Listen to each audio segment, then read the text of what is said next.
Alright guys, I got a couple quick tips for you today on trail cameras. It's going to help you be a little bit more successful, get better pictures, and get a better inventory on what your deer are doing in the area. So let's jump into these quick ones. Hit that like and subscribe so you don't miss any of the action from the 2024 season, and go back and check out some of the other seasons. Alright, so the first tip I'm going to give you guys is you're going to want to find areas that are coming from the bedding to the food.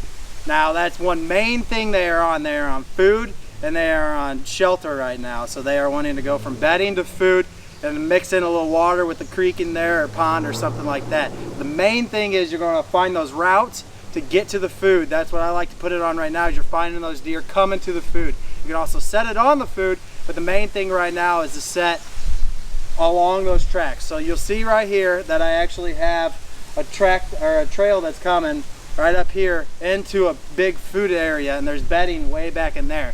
So we're gonna set a camera on this tree aimed right here to catch them coming to and from the food back to the bedding area. All right, tip number 2 is going to be, dude, that tree just fell over. That was nuts. I don't know if you can hear that or not, but that's crazy. You keep it rolling, why not? All right, tip number 2 is you're going to want to clean up a lot of around the tree so that you're not getting accidental triggers from the camera. So what you're going to see here is this branch is a little too low. I'm going to take it and cut it. So always bring like a Hoyman or some type of saw out there. You can kind of see I already cut down here. I already cut down a lot of this, but I want the camera to be able to see. Second part about actually having the camera on the tree is you're going to want it about waist height. You can see right here it's waist height. It might be a little bit taller than needed right now, but that's because the ground is kind of going up, so I wanted a little bit up to get a picture of those deer. So that's one of the main couple things about actually putting the camera on the tree, where to put it, where to aim it, and all that. You also want to aim the camera mostly north if you can. This is about northeast right now, but it's mainly north, so you don't capture the sun and get accidental set-offs that way either. So this camera is in about a perfect position, hopefully get all the deer intel I need.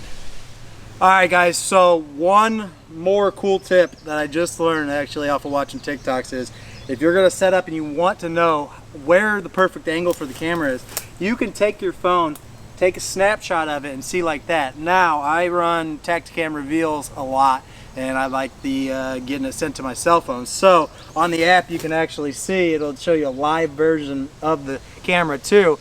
And that will also allow you to see where on that line is the even line and where you're going to get pictures from any deer that come through and what brush you have. So also after that, set your camera, give it 2 minutes, walk in front of it and see if you get a picture to make sure it's working. That's another big thing. So then you know it's working, there should be deer in the area if I'm getting pictures. So that's another way, a good way of knowing. All right guys, my buddy Carson's out here helping me today. Big shout out to you for running me around. Thanks, bud. No problem. All right, so the next step is you guys can see this creek coming along here. Carson's walking in the creek and that is huge. It leads down to another big creek. This is the scent one. You want to stay out of the areas where you're going or you think they're going to go to an extent. I mean, you got to get to them obviously, but you can walk this creek line like you just came from up there, bud, and walked all the way down here and we walked all the way up there. So now we're not tracking in our scent. This is a big one for even when you're hunting. So what do you think? We left a lot of scent or what? Maybe. An okay amount, but not too big. So we're going to set up a camera on this little creek point here where they're crossing and go from there. Alright, well, we got all of our cameras out and these are the tips and tricks we got for you. Big thanks to Carson for helping me out there, buddy. No problem. And hopefully we can get some good pictures on and go from there. So thanks for watching. Hit that like and subscribe.